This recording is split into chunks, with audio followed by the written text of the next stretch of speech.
Bleacher Report listed who they thought was every NFL team's most overpaid player based on production in 2019, as well as projecting how they will do in 2020. Ezekiel Elliott's average annual salary of $15 million led the way for the Cowboys, and the article cited Zeke's drop-off in rushing yards, averaging only 84 a game last season compared to never dipping below 95 in his first 3 seasons in the league. Shannon, do you agree? No, not even close. Zeke is paid like a top 5 back because Zeke is a top 5 back.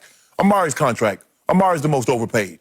He makes $20 million. He's second highest paid behind Julio Jones in average salary. He's not even close to a top 5 receiver. Not even close. Skip, I look, first of all, and we go back and forth, and I said for me, Julio is the best receiver. And they had my top 3 in the order in which I had them. I had Julio, Mike Thomas, and D Hop.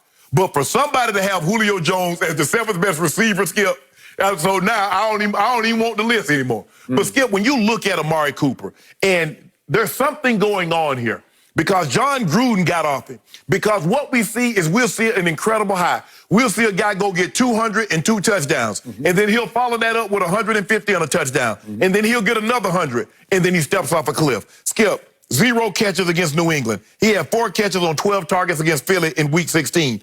Over the last 7 games, he had 1 total touchdown, averaged less than 50 yards. And you telling me that's a receiver that deserves $20 million a year? That's not even close. Zeke is a top 5 back, paid like a top 5 back. I can name 8, 9, 10, 11 receivers that I will take right now over Amari Cooper. It's Amari Cooper is the most overpaid on the Cowboys, and it's not close. Amari, at Jets last year, game you're rooting for up in Mile High in the owner's box, right? I was. You're rooting against my Cowboys. I did. He has some minor knick-knack injury after his first catch, pulls himself out and doesn't play again, then goes home against Philly and just lights them up the next week. Don't give me that.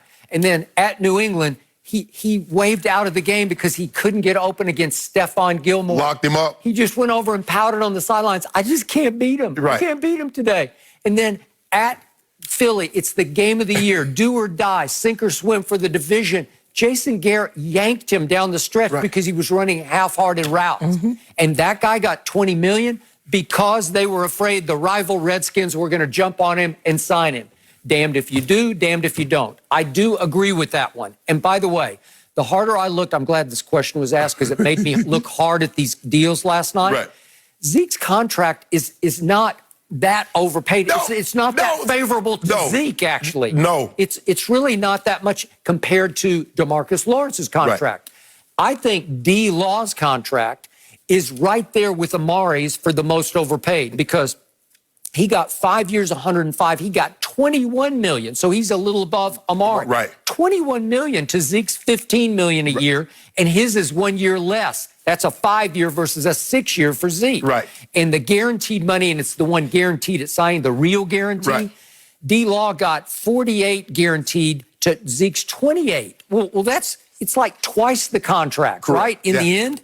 And if you look at him compared to the other edge rushers, he's just barely behind at 21. He's barely behind Aaron Donald at 22.5 and then Khalil at 23.5. He's in the ballpark. He didn't close last year, he was career lows across the board.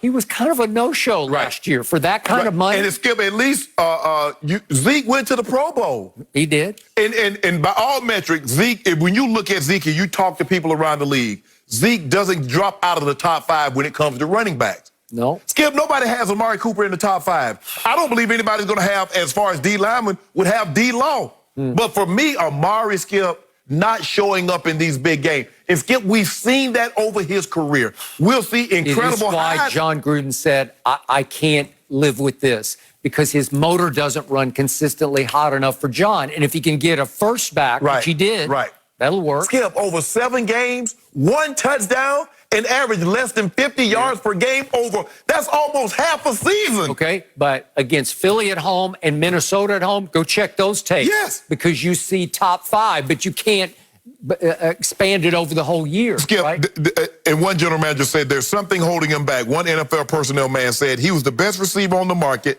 and I didn't want to sign him. Okay, now for my biggest, baddest fear of all. if Dak does get $42-ish million, I'm afraid he will be a candidate for most overpaid next year because I don't think he can live up to that kind of money. I do. I don't. You do not. You give him Fs every Hey, he earned those grades. I mean, what kind of professor I would do is if I just hand out willy-nilly grades like, you didn't deserve it. I mean, I'm a good professor. I give you the assignment. You flunked him. Skip, I give you the assignment. I pass out the assignment. You pass it back in. It's my job to critique it. Oh. And when I passed out the assignment, 16 assignments. Okay. And he failed half of them. He failed half of them and give him $42 million. Very inconsistent, Professor Shannon. I feel like it changes every week. Speaking of the Cowboys, guys, we got to look at rookie CeeDee Lamb wearing that number 88 jersey. And you know what? Look pretty good. We'll show you next. The Eagles announced they will fine Deshaun Jackson after the receiver tweeted a fake Adolf Hitler quote. The team acknowledged his apology, but also said that Jackson would not remain on the team if he doesn't, quote, support his words with actions. So, Shannon, are you surprised by this? I'm not, Skip, and I said I would be very disappointed and very surprised if they suspended him, if they released him, given that they had laid the precedent of actions like this with the Riley Cooper situation. Now, I understand the 2020 climate is a lot different than the 2013 climate. Yep. And I think the thing is, Skip, but I think they weighed in and looked at it. This is not going to look good because this is kind of what the Black Lives Matter and this is what people and minorities are fighting for, saying, hold on.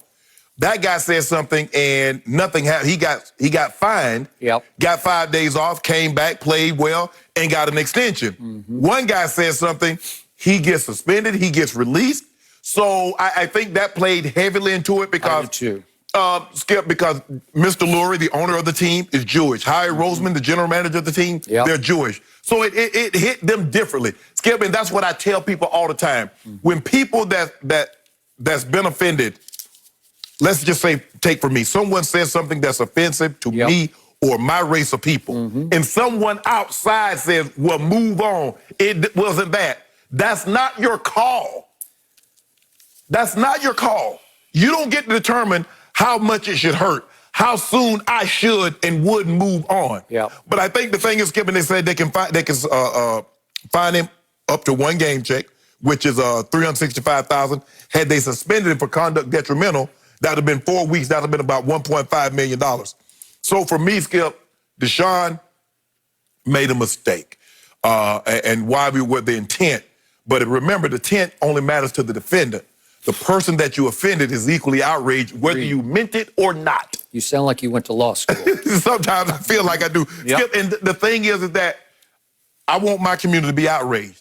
Because when someone utters the N-word or someone says something offensive to us, we're outraged. So you have to understand the Jewish community. And my thing is, and Malcolm, I was a little disappointed in Malcolm Jenkins because he seemed very dismissive. And I didn't like that. Because when someone... Said keep the focus on Black Lives Matter. Skip, the focus was there. D-Jack took it somewhere else. You can't get mad at...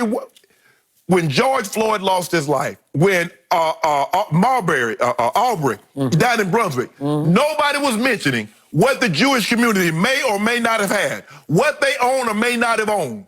Nobody mentioned that. The fact was, let's get justice. Let's get economic equality. Let's get a move away from systemic and institutional racism. Nobody mentioned the Jewish community. Now the Jewish community comes up and now nobody's talking about Black Lives Matter. Now we got Will Smith and Jada talking about some entanglement. Now we got T.I. and 50 arguing about who the king of rap. I don't give a damn about any of that. Good for you. Let's keep focused. Let's stay on track. We arguing and talking about things that don't matter. Not right now. How does that get us closer to what we want? All these people ain't protesting about no entanglement. They weren't walking those streets of talking about who's the best rapper of all time. People don't care about that. Can we stay focused? They're hoping that we lose track, that we get sidetracked. And we fell right into it. Now we're talking about what the Jewish community said. That I don't care to stop this.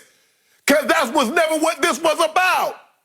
Let's stay focused. I'm glad the Eagles handled it in the way they did. They should have been outraged. Because if someone says something about my community, I get equally outraged. So I'm glad the Eagles handled it the way they did.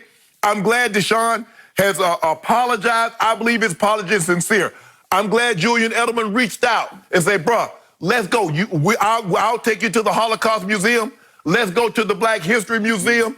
And let's go share and talk and have very uncomfortable conversations. I'm glad D-Jack Webb, a 94-year-old guy that I think he was a survivor of the Holocaust. So, Skip, I'm glad it was over Zoom. So I'm glad all this transpired. I'm not surprised that the Eagles handled it this way for the simple fact the precedent had already been established. Okay. Are you barely okay with the fine? No, he should have gotten fined because that's what they did to Riley Cooper. Now, Okay, Skip, obviously the salaries are different, so the fine's going to be heavier. Okay, I got it. So I believe that Jeffrey Lurie chose really the only punishment path he could have chosen and gotten away with, which is a fine. Correct. It was the middle ground. It was between nothing and suspension or firing. Right. You know. Okay, obviously, these are incredibly unprecedented times. Yeah. Every time I leave the house, I come home, I think I need to take a swig of Lysol, right? That's what I feel like. That's how unprecedented the times are. It is. So step back for a second and think about how unprecedented this situation was. Deshaun Jackson, a little too much time on his hands, but he's caught up, swept up in the Black Lives Matter movement. Right.